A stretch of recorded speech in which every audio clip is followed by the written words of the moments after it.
Watch me pull a rabbit out of my hat. See? Nothing up my sleeve. Presto! Wrong hat. Hello, my name's Mike Stoner.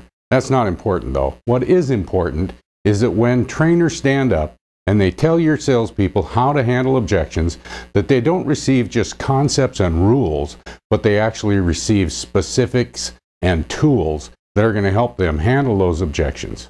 Handling objections is knowing how to use the right words at the right time to close more deals. Now, the best way to handle objections is to take the objection away, answer it before the customer has an opportunity to voice it. For example, we know that every customer coming into contact with us has already decided they're going to buy a car. They probably know what type of car that they're going to be buying, and they're also decided that they would do business with us or they wouldn't be communicating with us. So there's only two things remaining on their mind while they're coming to the dealership. That's price and time. In fact, that's what they're talking to on the way. Honey, we ain't buying a car today. We're going to go in there, we're going to pick one out, we're going to get a price, and we'll go home, and then we'll decide whether we're going to buy. That's what's happening with your customers on their way to the dealership. Knowing these things, our tested sentence for the greeting is one that goes like this. Welcome to the dealership. What can I get you a price on today? That takes the objection away before they have an opportunity to voice it. They're going to, from personal experience, I'll tell you, they're going to chuckle and let me know what it is they're wanting to buy. Handling the objection that way stops the I'm just looking response. However, the tested sentence we use to deal with the I'm just looking response is one that I like so well that even when I take that away from them and they don't voice it, I like it so much that I want them to say it. So I will ask them, you folks don't have to buy today, do you? Oh no.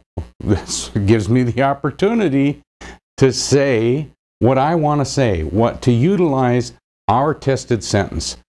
What that tested sentence is in response to the I'm just looking or I'm not buying today is to tell them, you know what, that's okay. Most people don't buy their first time through. What most people do is they come into the dealership, they pick out a car, they get a price, and they come back tomorrow, next weekend, some other time and buy a car.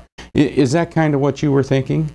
I have never, ever had a single customer tell me, no man, I wasn't thinking that. Almost every one of them says, that's exactly what I was thinking. We've got tested sentences that work for virtually every single objection you're going to hear. The it's too high, it's not enough, it's the wrong color, my spouse. All those objections are easily handled with simple phrases. Handling objections properly means knowing what types of objections are going to come up and what they're going to be. So if you've been in the car business for more than 30 days, you've heard every objection that you're ever going to hear.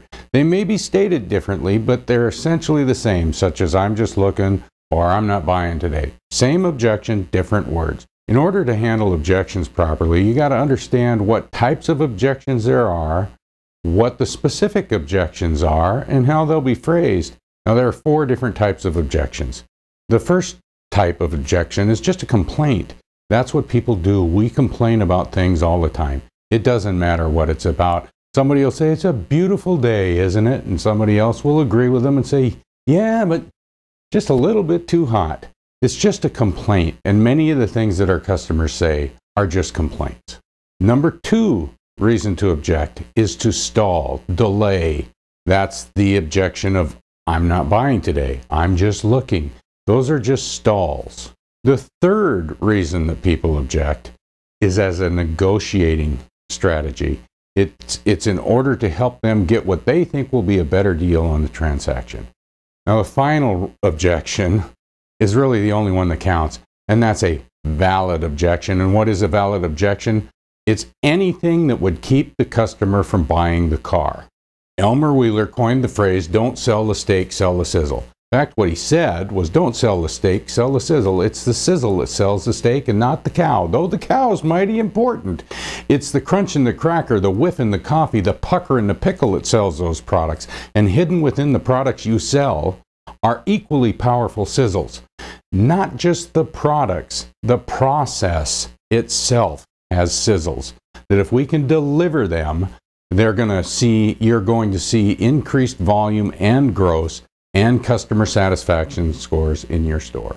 Sales trainers want to talk to you, the dealer, about how they're going to deliver salespeople with PhDs in salesmanship, when what you really need in your store are journey level trade school type salespeople.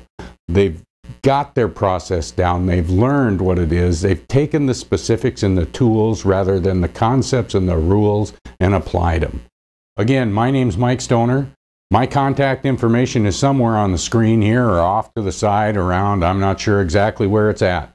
But give me a call, send me an email. Let's talk for a few minutes. Let's talk common sense about the type of training and processes that your salespeople need. Let's don't just give them concepts and rules. Let's give them the specifics and tools that they need in order to increase their productivity and your profitability. Thanks very much for your time.